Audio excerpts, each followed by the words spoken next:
Esses seres são maravilhosos, né? Jesus rodeado, cercado e seguido por uma multidão de pessoas que queriam um carinho, a palavra amiga, a mágica de um novo conhecimento que tirava eles daquela prisão do velho conhecimento, do Velho Testamento.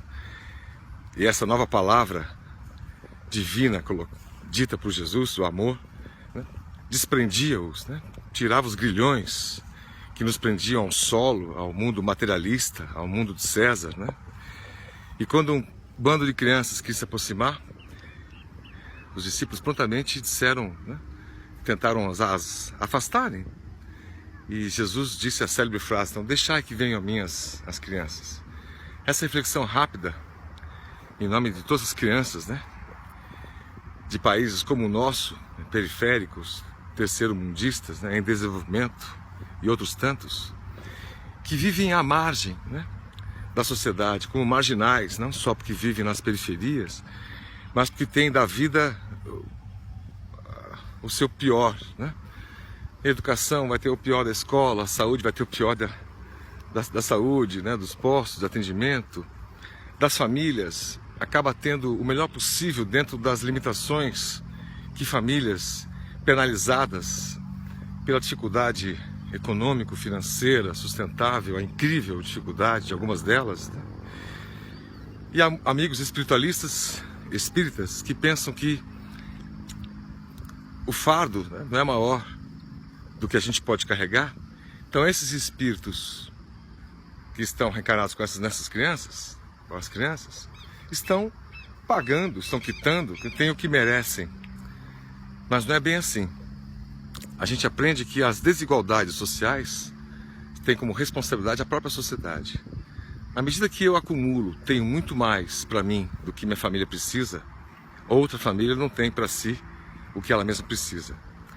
E se a gente diz que eu tenho, que o mérito é meu, porque trabalhei, porque fiz, porque aconteci, a gente não está entendendo aquela questão de que Deus dá, Deus tira, né? Deus dá autorização para termos um benefício de uma vida em conforto, fruto do nosso trabalho, mas nunca disse com isso que esse fruto do conforto tivesse que ficar restrito a você mesmo e aos que você ama. Estamos dizendo isso porque das inúmeras crianças com quem nós travamos contato, pessoal, não só pelas histórias das televisões, das rádios, né, a gente encontra cada história que é difícil de aceitar, é difícil de engolir.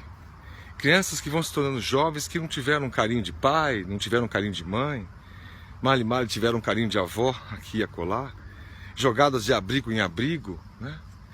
Antigamente viam seus irmãos sendo adotados, hoje em dia a lei não permite, muitas fazem 18 anos, são tirados do sistema dos abrigos, os órfãos, as órfãos, e não sabem o que fazer depois, pouco aprenderam, pouco foram amadas, pouco amaram, né? Diversas delas que no inverno curitibano atravessam com famílias que não têm dinheiro para pagar conta de luz, pagar conta de água, quer dizer, sobrevivem em completa dependência do outro, dos outros, né? Quase em mendicância. E nós outros, né, vamos destinando e nos sentindo compaixão para essas histórias e doando aqui e acolá, e é o que a sociedade pode fazer, as campanhas de inverno, de agasalho, as campanhas de alimentação, de rua, são todas fundamentais, importantes, para que essas pessoas tenham um mínimo de condições de sobrevida e de vida.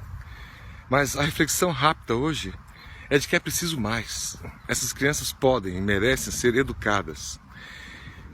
A escola regular num país como o Brasil, as públicas de periferia, levarão ainda algumas décadas para terem um mínimo de educação que seja plausível, quer dizer, condizente com o processo de evolução, de alfabetização, de raciocínio, de lógica, de filosofia, do pensar, do sentir, do conviver, né?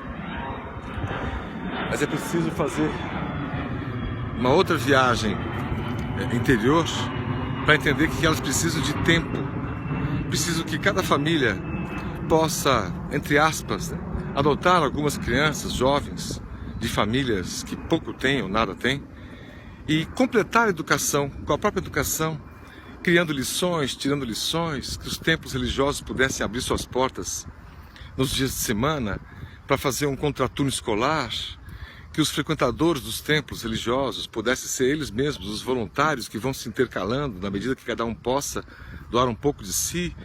Um ensina as letras, outro ensina as cores, outro ensina as ciências, outro dedica-se a ensinar aos jovens algum ofício, prepará-los para o mundo do trabalho, para o mundo da autonomia. E esse empenho, essa dedicação voluntária é o que nós chamamos de caridade.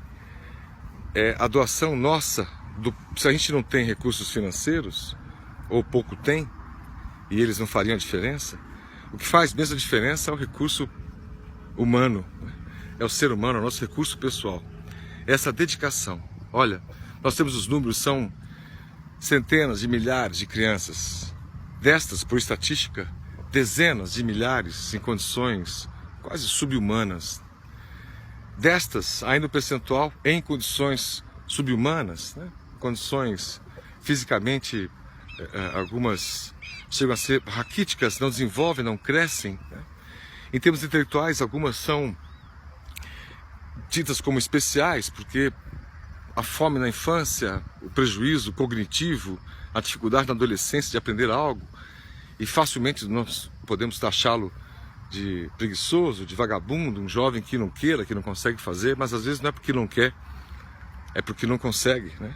Porque tem os seus medos, receios, tem pouco aprendizado, tem pouco afeto, tem pouca autoestima, tem pouca estima. Por isso as pessoas precisam ser abraçadas, precisam ser olhadas, acarinhadas. Por isso aquele discurso de que na nossa empresa, alguma senhora simples que chamamos de tia do café, que a gente possa se interessar por ela, né? Saber quais são os netos que ela tem, as dificuldades que ela passa. Será que não dá para envolvê-la, ou envolver os netos e os filhos, em processos onde a empresa, os funcionários, os filhos de funcionários podem ajudar, trocando material escolar, né? O maior ensinando o menor, um filho adolescente nosso ensinando uma criança, e fazer isso de forma estruturada, né? Ou abrindo mais ONGs, ou participando mais delas, ou abrindo mais os templos religiosos, ou abrindo mais as empresas, nem que seja em final de semana, por que não, né? Ou um conjunto disso, de forma pensada, estruturada. No fim, o recado de hoje é que olhemos as criancinhas como Jesus olhou. Deixar que elas venham até a gente e permitir que a gente possa ir até elas, né? Ajudar na educação, ajudar no carinho, ajudar no afeto. Isso é urgente. Numa sociedade que se propõe a se mudar, num mundo que se propõe a se mudar, né? A fazer um processo de transição, o recado, o chamado aí está. Conclamando todos nós a participarmos mais, a olharmos uma criança dentro de um carrinho de catador, entender que o pai ou a mãe não está puxando ela ali para ajudar no trabalho, é porque não tem vaga na creche, então no outro meio período, para não deixá-lo nas vilas, nas comunidades, até nas favelas, a mãe, o pai, avô, vó, leva junto. Que condições essa criança cresce? Quais são as suas dificuldades? O que a gente pode fazer por elas? Essa é a reflexão de hoje. O que a gente pode fazer por quem mais precisa, né? A parte mais frágil, mais amável da sociedade, que são as crianças. É essa a reflexão.